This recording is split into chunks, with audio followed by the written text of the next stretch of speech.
All right. Well, thanks everyone for coming. I'm Jessica Magooch. I'll be your hostess for the evening. It is evening here on the East Coast. I'm from Philly as well. Let's get some engagement in the chat and let us know where you are dialing in from today and why you're here.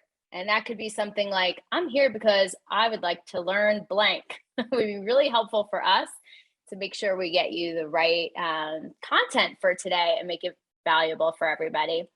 Brooklyn in the house. All right, British Columbia. Where are we here? All right, cool. Oh gosh, this is San Francisco. Nice. Bay Area, Atlanta. Awesome. Jersey, Philly, Hawaii. Oh, Moana from Hawaii. Is this true? That's amazing. All right. Keep putting those in there so we can see where everyone's from. Today we're going to be going over viewpoints on sales enablement, goal setting strategies and best practices, keys to implementation and adoption and effectiveness. And then we'll do taking a look forward into technologies, trends, and expectations for the future. So I would love to introduce our guest for the night, Lawrence Cole. He is a visionary tech GM and thought leader builder. He's managed over $2 billion in P&L. He's a product of diverse interdisciplinary career experiences across multiple industries and functions, with spikes of functional expertise in general management, operations, sales and enablement, marketing, organizational leadership, diversity, inclusion, and strategy, and an industry expertise in ad tech, software, shipping and logistics, both CPG and e-commerce retail. Quite impressive. He's proven at business and org-wide transformation with global reach and impact. He gravitates towards opportunities that need to be built from scratch, fixed and reformed or reimagined for the future, with shrewd sensitivity to a triple bottom line of people, profits, and society. He has been an industry keynote and workshop speaker at General Mills, Pluralsight, BYU, and multiple conferences, and author of multiple industry white papers. He's the creator of diversity, equity, and inclusion programming with global reach, including Google's C-suite. Thank you, Lawrence, so much for joining us. Thank you so much for having me, Jessica. Well, so this is how this is going to work, guys. I am going, we have some questions that we've collected that I'll be, hosting, throwing out to Lawrence, and I'm sure he has some things he's come with that he wants to cover as well. Please use the chat to drop in any questions that you have. We will have time for Q&A at the end, so we'll be pulling out some of the most relevant questions. And if appropriate, we'll take you off mute so that you can further elaborate on your question. Sound good? All right. Okay, Lawrence, so what is sales enablement and why should I care about it? Yeah. So, my way of thinking is that unless you have a study with data, there's ever rarely just one definition. But I'll encapsulate that as best I can. I truly believe that sales enablement speaks to how you power a sales force at scale. And what I really mean by that, powering a sales force, means what are all of the things that help these people to do their job, do it well, to be able to meet the company's goals? How are you training them? How are you incentivizing them? What is the culture? What are they accountable to? What are the metrics that matter? There's a lot of different pieces of that. And doing it at scale means that it's more than just like a person, right? Sales is extremely important. I read somewhere that it was an opinion, but I believe the opinion, that if you look at almost any industry, the top person is the best salesperson. Oprah Winfrey, Steve Jobs, Elon Musk, name an industry and you tell me who's at the very top. They are the person who tells the best stories. They're the person who's great at influencing people and getting them to change behavior. So I won't go down that rabbit hole, but I'll put that out as an example and say that when you're doing this at scale, where there's a number of people, and it doesn't have to be a big team, but it definitely is more than, let's say, one or two people. Sales enablement is defined that way to me. Nice.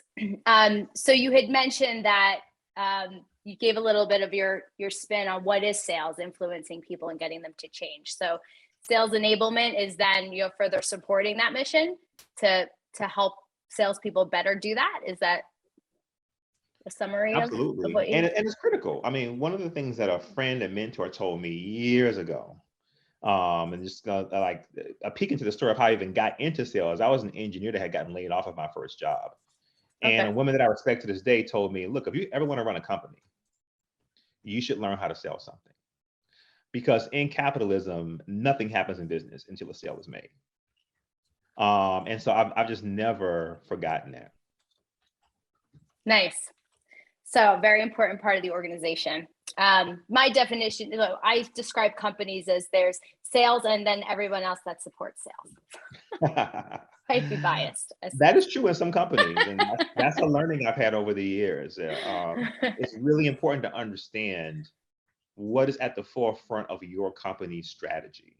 I've been in places where it was the product, it's been the service, it's been the sales team, it's been the operations team, because that actually influences prioritization and sometimes how difficult or easy it even is for you to do your job. So that's a very keen insight. Nice. And so how long have you been focused in your career on sales enablement? That is not, there's not a direct answer to that question. I'll say formally, I have been in a formal sales enablement executive role for a little over a year. But the thing about sales enablement is that it's actually not a job. It's about the things that you're doing. And a part of the reason that I even got the role that I got now is because as a sales director, as a sales manager, I had demonstrated over and over and over and over and over that I was very engaged in empowering my salespeople. I've created my own trainings, I've created my own processes, I've done whatever I've had to do to say, how can I take that 95% and make it 96? How can I make it 98? What are the levers that we can pull? And if it's not a priority for this business to give me those resources centrally, I'll just make them. Or the team will get together and we'll make them. I liken it to whenever you go to like arts and crafts or Walmart and you see the teachers there who are spending all their own money buying supplies because they really care about how well kids learn. And I've always been that way when it came to sales. Very cool. And what I've noticed is, you know, sales enablement as a role is not that old, right? So as its own role, it used to be, you know, the sales manager did all that. But sales managers never have time to do all of the coaching that they want to. How have you seen sales enablement change over the years? And what was your biggest, you know, learning aha for that time? Now, I actually see this a little bit differently. I actually think it's very old. Um, I think sales enablement is probably the second oldest profession in the world. Oh, okay. Um, Here we go. Sales Tell me itself, why. enabling salespeople at the least, at the beginning of the Industrial Revolution, you saw it. The difference is that the language has changed, the cachet has changed, it's hot, it's sexy. The internet, social media, LinkedIn has just increased a lot of people's awareness to how you classify different jobs. But if I look, back before I was born, those old door-to-door sales companies like Fuller Brush, there was training, there were materials, there was a script, there was a briefcase. I can remember being a little kid with the rainbow vacuum cleaner guy, if I'm aging myself, coming to our house and spending like 3 hours. And I'll be like, Mom, please, let's buy this vacuum cleaner. She's like, I So can't he'll go afford home. it. Sales enablement has been here for as long as sales went beyond one person doing it. Because the smaller your organization is, I think the more, and I don't have data for this, but I believe it very strongly, the more you are dependent on the actual talent. You need a hot salesperson who just like has swagger and gets it and can just get those yeses. The more people you add to that, you lean a lot more on the process.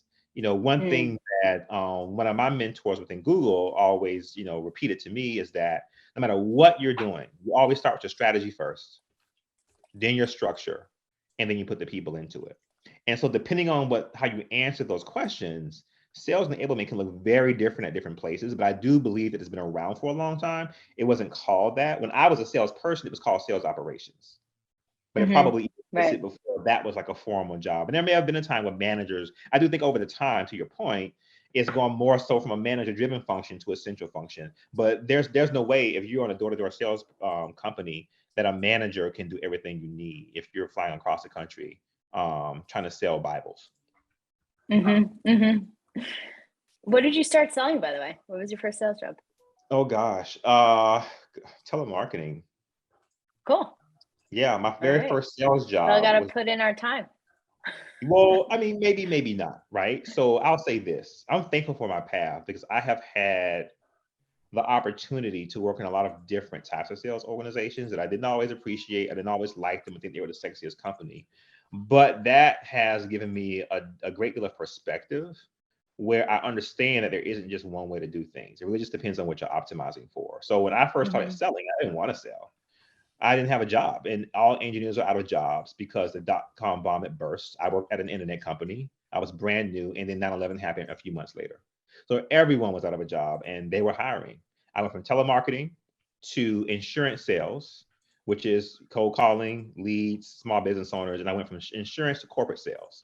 And I've been in and out of corporate sales. I haven't had a straight through sales career. I've dipped in and out of it at different times.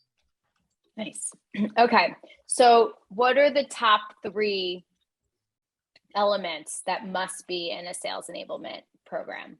I say 3, but whatever you think the top number should be. I would say that you got to have a strategy that is designed to hit the metrics that are most important to the business. That's 1. 2, for me, would be prioritization.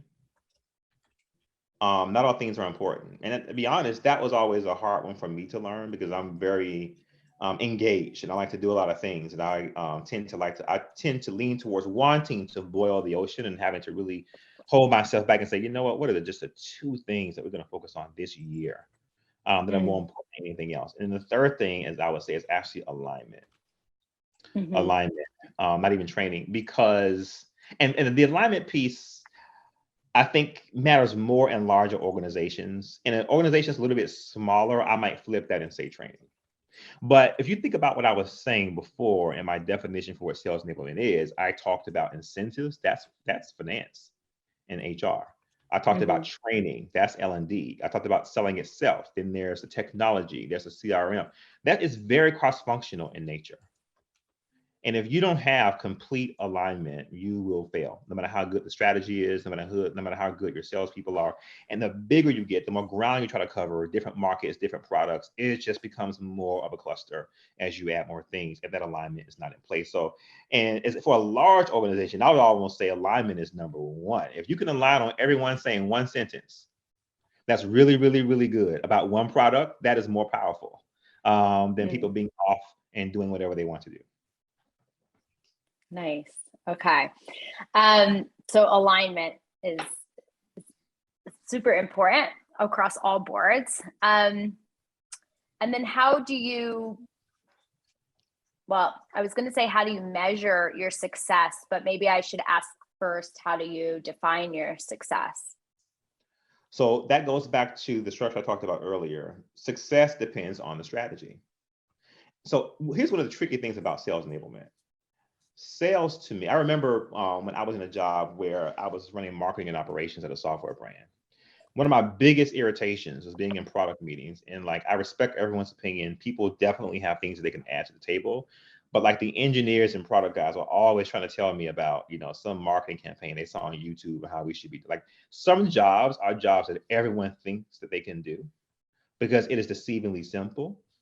And with sales in particular, it is a practice. It's a trade almost. And you have to have the repetition. You don't have to be the smartest person. There's not necessarily a lot of things to know if your product is not complex, but you got to have that. You got to have that repetition. And so this really changes a lot, just really depending on the different organization that you're in. So then how do you get alignment? Yeah.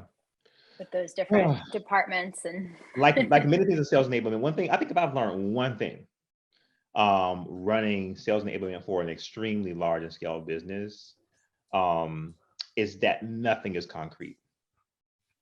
You really have to invest in building relationships, understanding where people are coming from. Because here's the thing, sales enablement, there are pieces of it that are really fun. Everyone has an opinion. And if you think about the personality, the stereotypical sales personality, and I know there's more than one, there's many prototypes. But one of the things that a lot of salespeople have is that they drive they take initiative. And if you don't Mhm. provide something that they want, they'll just make something. They'll just do it anyway. And so it is the biggest herding of cats job that I've ever had in my life. Let's talk about how you actually do that. The key thing is to really, again, understand what's going on with that strategy. These different business units, do they have different strategies?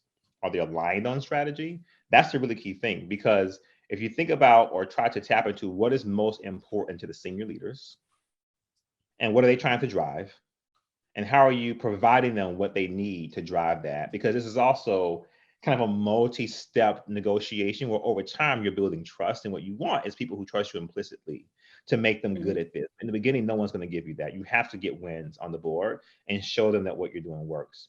On the flip Mhm. side, you also got to understand how it's affecting the salespeople on the floor, because oftentimes the perspective of the executives is very different than how things are landing with frontline salespeople.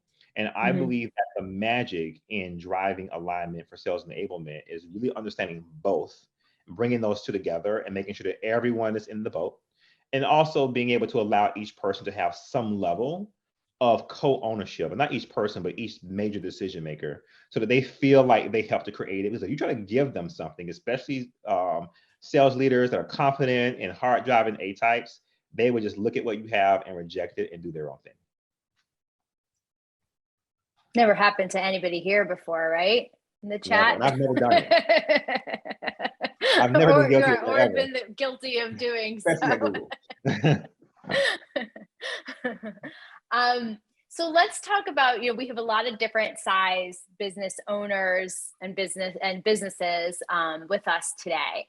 How do these, one thing you had mentioned was for small business, you kind of relying more on, the hiring process to find the great salesperson. How, in what other ways does sales enablement change with different size organizations? The number of people who have to be at the table. And then sometimes it's not always about size. Sometimes it's about the actual product. So I Mhm. think the most difficult, or one of the more difficult sales enablement jobs, is probably a large organization with a complicated product. But small companies can have complicated products as well. One of the reasons why, even when I first began selling, I wasn't in software sales, but I was always envious of software salespeople because everyone knew that they made more money. And it was because they, a lot of times, have to explain so much about the product in order to make that sale.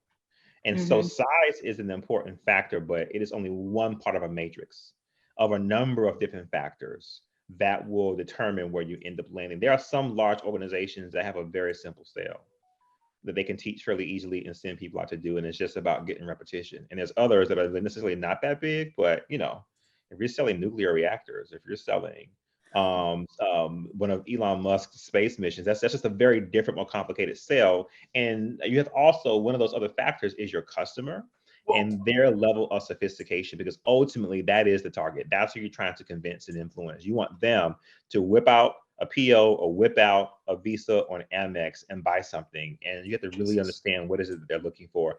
And that's another variable that is somewhat independent from size of the Mhm. company. Nice. Well said. Um, so can you tell me, you might have to go through your file of memories, but what was the biggest impact you've seen from an effective sales enablement program, either one that you did directly or you consulted on? I think that the biggest impact that I have personally seen, I'm qualifying that because sales is, even though I think it almost flies under the radar, there are a lot of people in this field. One of the things that makes me proud about sales is that I think is one of the top fields where people are able um, to change their economic or their socioeconomic mobility, because it doesn't have a lot of barriers about like where you went to school or how much your parents have. Mhm. But the biggest impact that I've seen is when people have created new things. Not because that's the only way to have impact, but from what I've seen, when there are new areas, as long as you have a alignment at the most senior level, there tends to be some priority that is driving. Hmm. So I can think of a particular team in my business that someone else led, one of my counterparts, and he was at that business when it first started as a rep, probably, I don't know, 5 or 6 years ago. And I watched him grow and become the director of sales for that organization. And they have just been so impactful. And a lot of it just has to do with the fact that everyone agrees this is the priority. We're going to get this done. We're going to give these folks the resources they need. So the biggest impact is just like the water is greener where you the grass is greener where you water it. Hmm. Sales enablement will have more impact where you're giving it resources and priority, because you can't do everything. You have to choose, and usually you can only do two or three things right, maybe at a time. Hmm. If you really want to institutionalize something, especially if it's net new and something that your sales team has not done before. Mm, love it. Um, how do you, when you're collecting, information, interviews, what have you, as far as, what those two, focus areas are going to be for the year. And I would focus on the salesperson.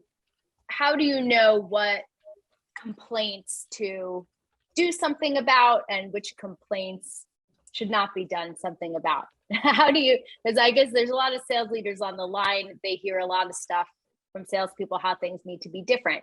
So how do you decide what to prioritize? The simple answer is, what is it that blocks the strategy from being fulfilled?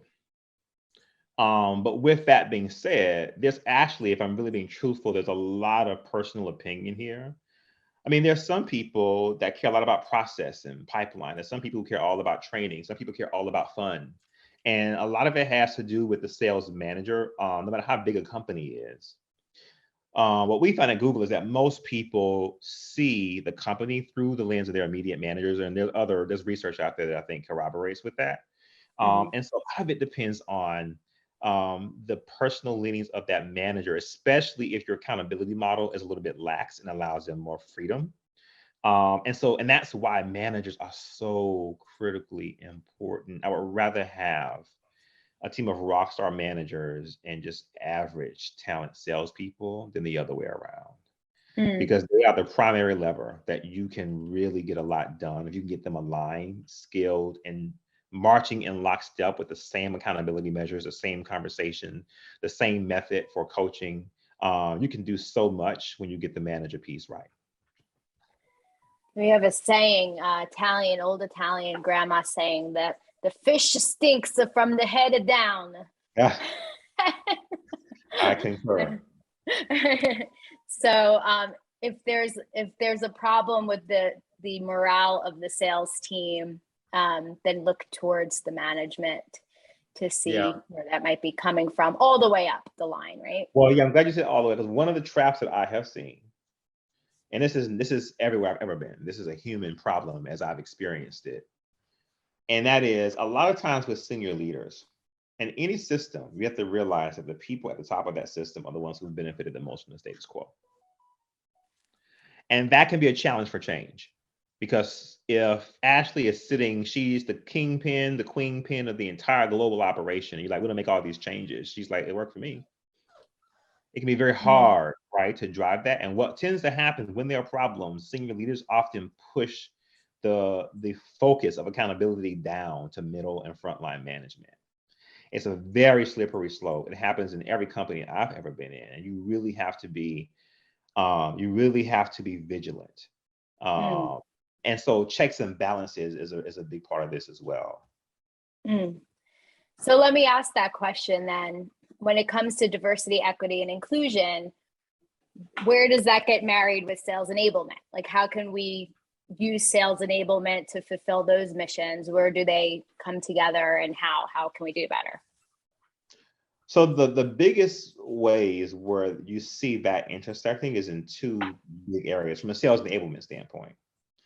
And these things are not necessarily owned by sales enablement, but sales enablement should be interested. They should be in the meetings, giving input, and they should understand the data and help to drive decisions. And that's hiring, as well as all of the things that go with talent management, sponsoring, mentoring, promos, and what is good. Like what is a good salesperson? What do they have to do? What is a list of things? Right. Those are the areas where sales enablement doesn't own those things, but they absolutely need to be involved.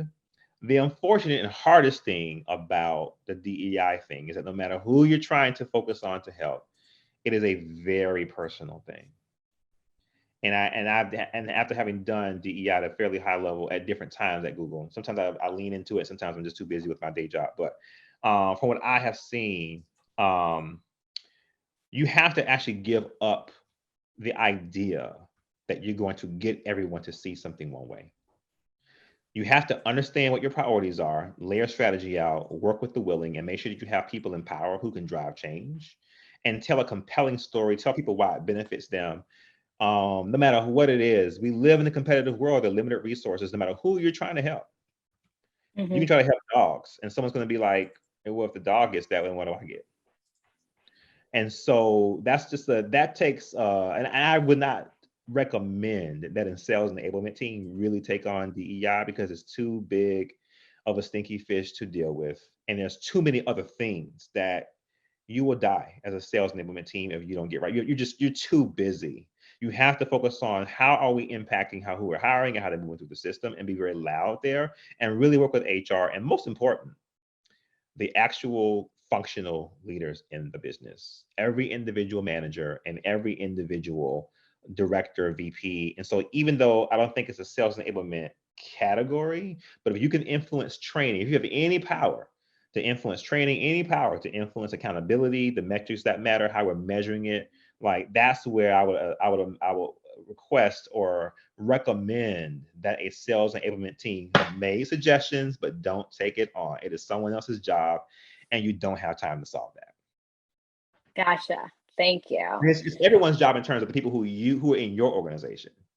You can't make a whole organization get DEI right and do sales enablement. You will be in a straitjacket before the end of the quarter. Those are two of the most honorary areas of the business. Thank you. Well, let's look into the future then. What do we need to know about what's coming? Where do you see the future of sales enablement? So the question I have here is specifically about sales enablement technology. And what exciting things have you seen in the sales enablement technology space? So I would say the three that have made the biggest impression on me, right, would be automation, which is a function of technology, ever-growing competition, and globalization. Nothing that I just said is unique. None of it is something that you've never heard before. But these are huge shifts, and we are, I think, are only at the tip of the iceberg of seeing how things are going to change because of these. So when you talk about automation, this is actually really depends on the industry. But at this point, I've sold insurance, I've sold car warranties, I've sold logistics services, financial services, as well as marketing ads. And in every business I've ever been in, that business was always marching toward more technological enablement 100% of the time, because it's just wise to do that. It brings great returns. And what that means for sales enablement is you got to go up the funnel.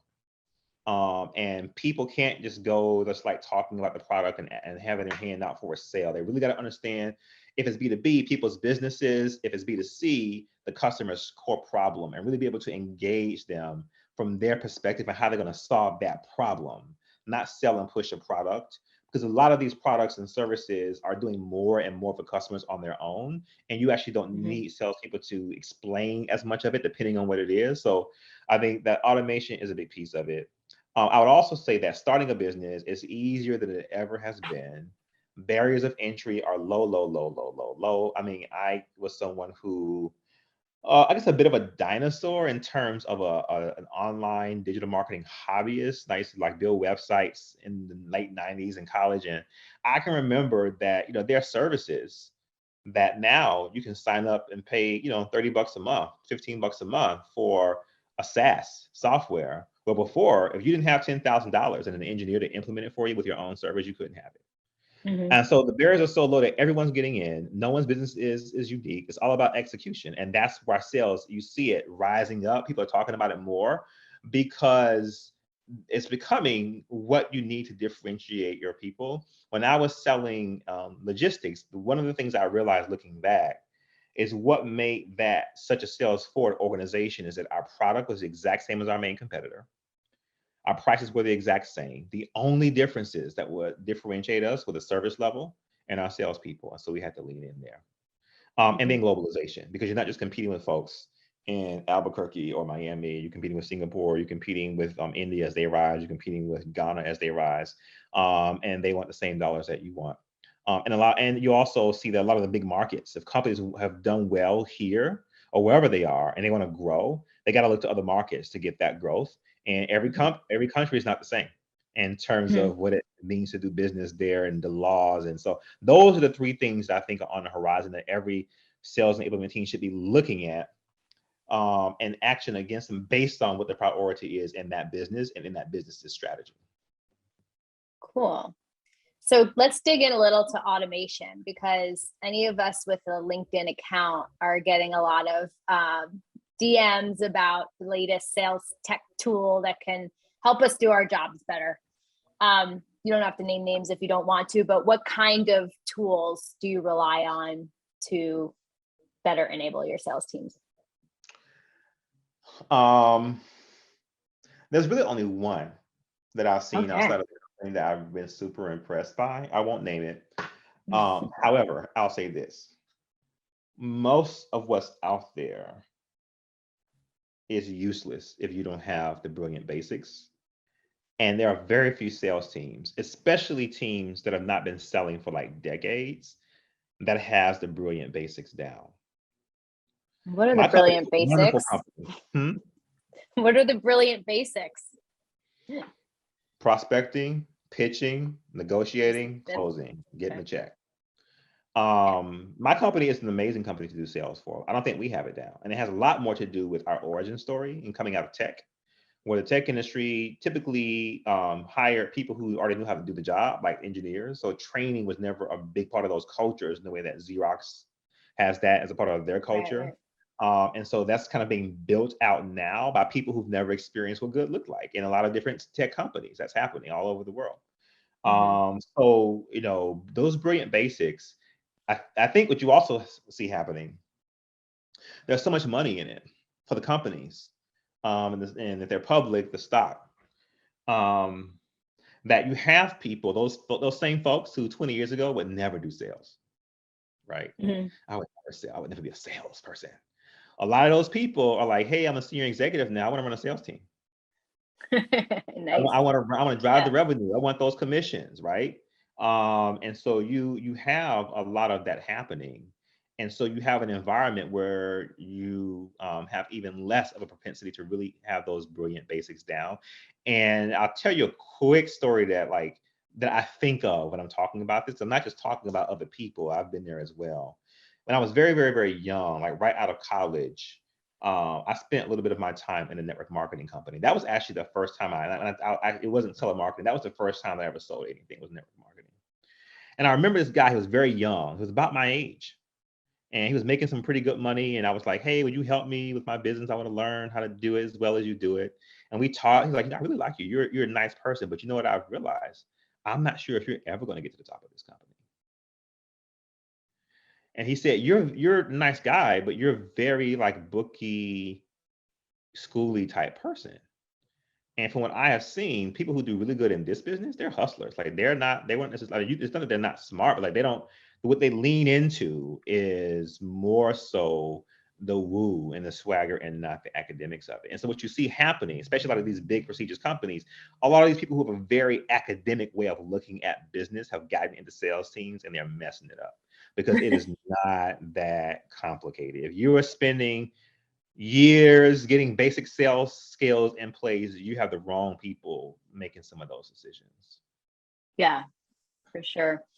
And like you said earlier, it is the biggest opportunity to move socioeconomic tiers. So you don't have to have gone to a tier 1 school. Often I found when I work with people, it actually doesn't matter what school they went to, but if they're very much in their head and analytical, we have to start bringing them down into their heart a little bit so they can connect people to people. I was one of them. I thought I was going to be a PhD in engineering. It was starvation initially put me onto sales, and then I just fell in love with it, especially in the space that I'm in now. But I was taught a long time ago, if you can sell, you can eat, and I've never forgotten it. No matter when they have layoffs, someone always needs someone to sell their product or service. They may fire operations people, engineering people, HR people, but someone's got to push that product. And if you have that skill set, you can usually find something even in the down market. And so I really came into the space because of that. It was more about survival and trying to be shrewd about making sure that I didn't lose everything like I did in the earlier part of my career. Nice. Well, you did mention a tool that you were excited about, and then we got derailed. Everyone's hanging on their edge of their seats. I can't, for so many reasons. Okay. I can't. All right. So, but if someone sends me a message, I'll have a conversation. You might be able to divulge some opinions. One last question. Where do you see the sales enablement space change in the next year, 5 years, and how do you see yourself playing a part in that? I think it depends on your industry.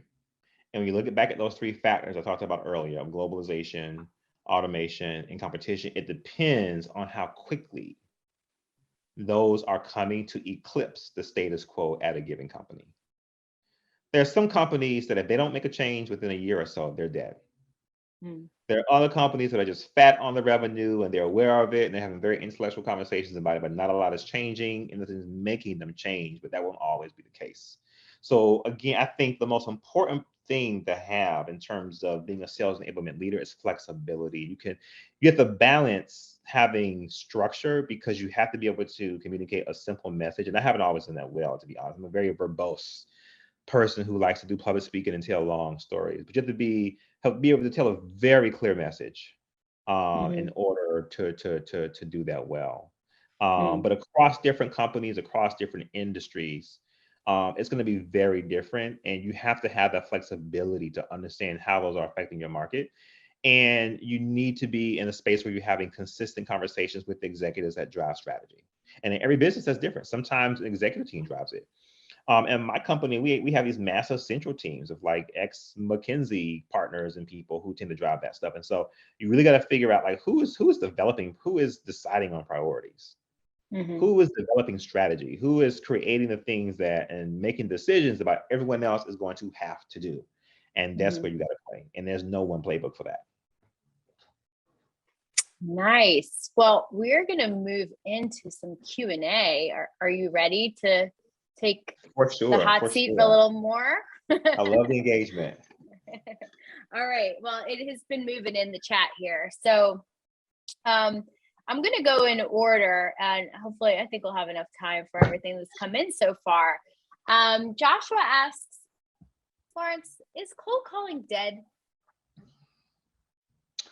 No, it's never dead. What do you think about it? No, I don't think cold calling is dead at all.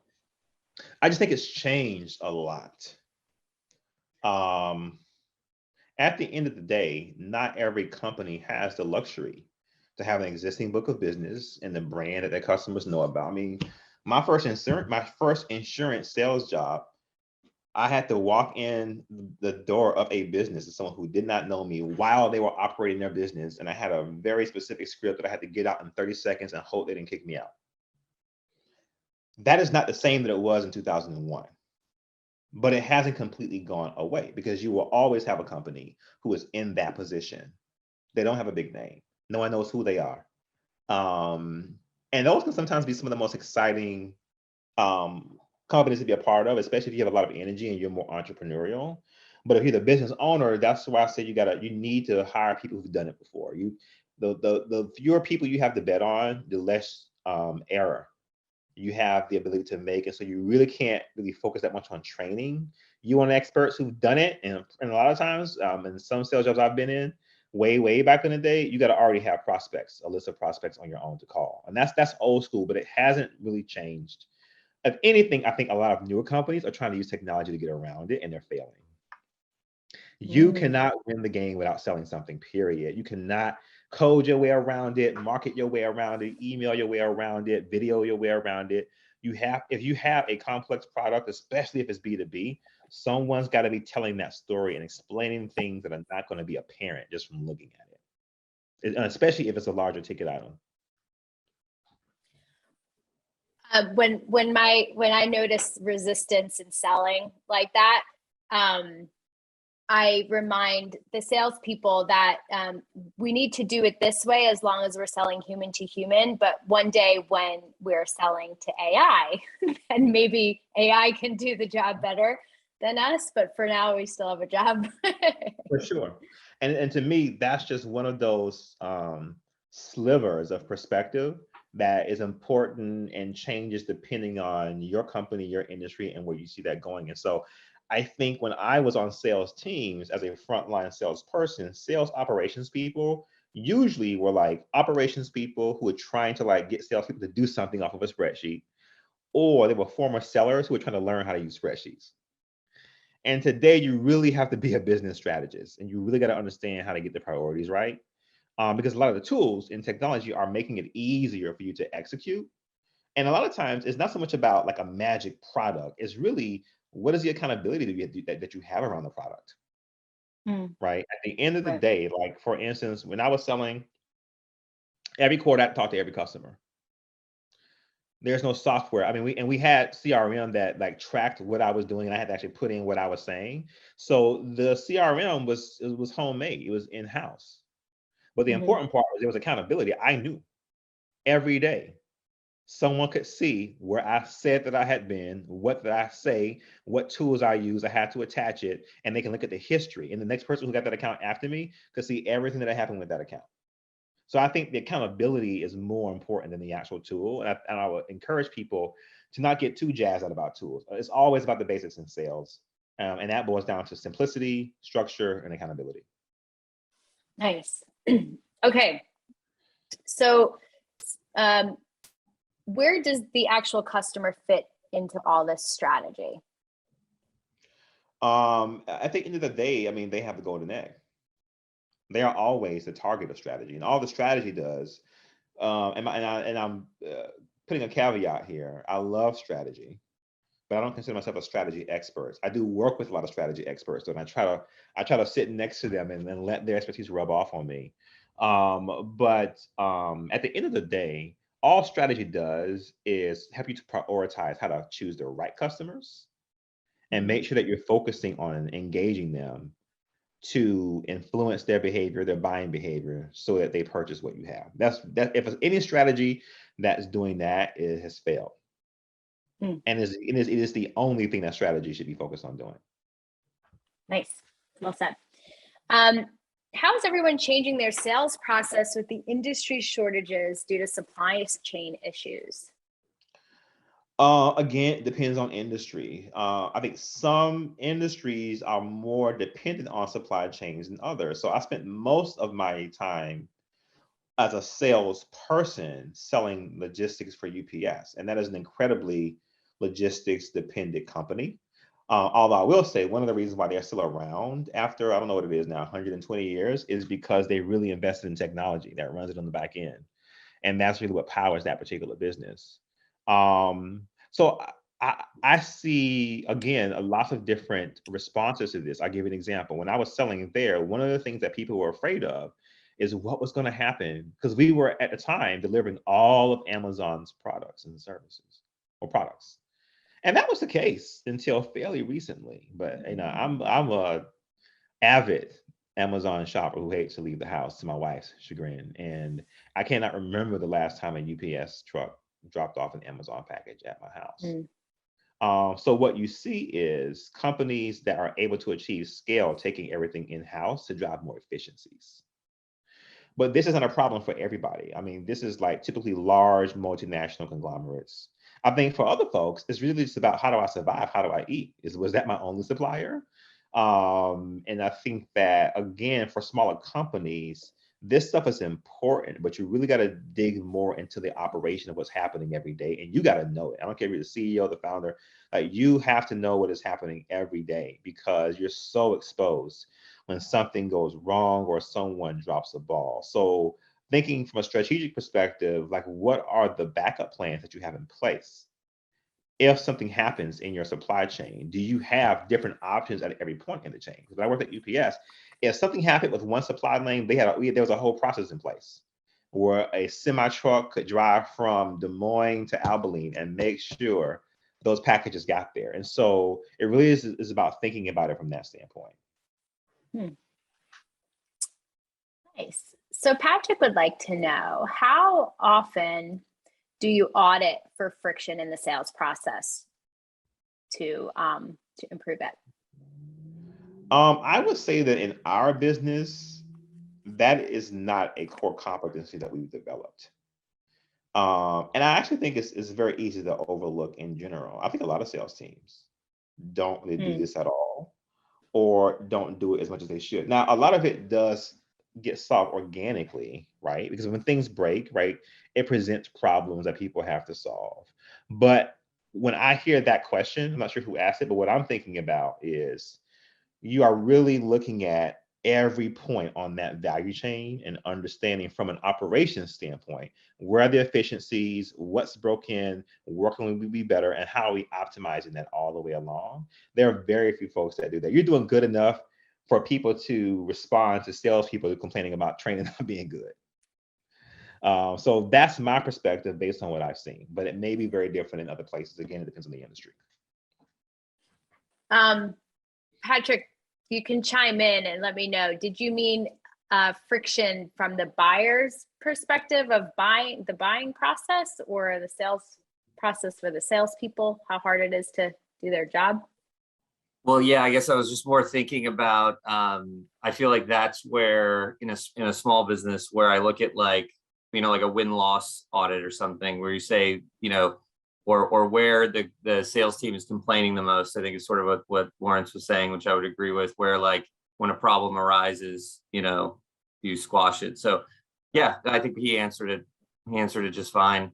I would love to ask, I saw Coop ask this. I think it's a fun question. Best and worst professional advice you've ever received? I would say the best professional advice I've ever gotten was to make sure, if you want to make money, make sure that you are operating very closely to where it's made in any company. Make sure you're aligned with whatever the priority is in that company. And I've got that as advice, and I live through it, because when you're working in a low priority area, it can be just very tough. Everyone has different tolerances for that. I have a hard time with it. So that's probably the best. The worst I've gotten was actually great advice, but it was bad for me because I got it not at a time where I could really use it. And I was really inspired by, there was a commencement address that Sheryl Sandberg gave to, I think it was a Harvard Business School MBA class of either 2013 or 2012, somewhere up in there. And she said, get on a rocket ship, because when you get on a rocket ship, careers take care of themselves. That's fantastic advice, but it wasn't advice that I could really action on at that time, because I was already about to work when it was a great company, but already really big. So that would have been nice advice to get, like when I was like a much younger person. And I do think that salespeople should be looked at, although a lot of them are trite after a couple of years. There is a long-term investment element to that for the ones that are going to stick around, and investing in those people's capabilities, I think it's just a really smart investment, because the better those folks are, the better trained they are. They will create the environment for you. They'll create the level of expectation for you so that people who are slacking can't survive when they come into the company. Nice. Okay, so we have about 5 questions left, so I want to do a speed round. So we'll see if we can do these in like less than a minute, which you've been doing pretty good on anyway. But I want to make sure we get everyone's. So what's the best way to take learning from the field back to your marketing and support teams to implement change to help you sell? The best way is to do it through CRM and drive accountability around salespeople telling you who they saw and what they said, even if it's just bullet points, because you got to be able to look at this stuff broadly and be able to like chop it up and work with different cuts on the data. That's the best way that I've seen. Now, I've seen companies that are good at crunching data, but don't do that. And I've seen companies that do that, but don't crunch the data well, but doing them together, I think is the best approach. Nice. Okay. What do you suggest when the top has no idea how to help you sell more? You mean like vice presidents and executives? When you say the top, like the top executives in the company? Would you like to unmute and elaborate? Yeah, that is exactly it. From your managers to the top, especially in instances where they don't necessarily have the direct experience in that specific field or industry. Yeah. You have to figure out how to influence them or find a different job. And that's not as harrowing as it sounds. I think that, and I've experienced this before, when you have done a lot of sales, there are a lot of things that to you are second nature, just like anyone who's done something a lot. And it can be extremely frustrating to be dealing with someone that has a lot of decision-making power that you feel doesn't get it. Maybe they do, maybe they see something that you don't, right? But you feel that they're not getting it. That can be extremely frustrating. But what I've learned is that a part of this job is getting them to see it, because sales enablement typically should be at the intersection of the executive suite, if it's not an executive job in and of itself. And so it's just a different kind of conversation. Like my biggest job is influencing executives is very tiring, because when people have been successful, they kind of like to do their own thing. And so you have to figure out how to influence. I would go back to Cialdini books. I would put yourself in classes, get training, write out a strategy, and approach it like a game. And I think when I begin to do that, it began to be less friction in the process for me personally. Love that. What recommendation, this is from Amanda, would you provide to a new sales enablement leader in the process of building their org? How should they spend their first 30, 60, 90 days? Understand who all the decision makers are. Understand how decisions are made, and understand the priorities.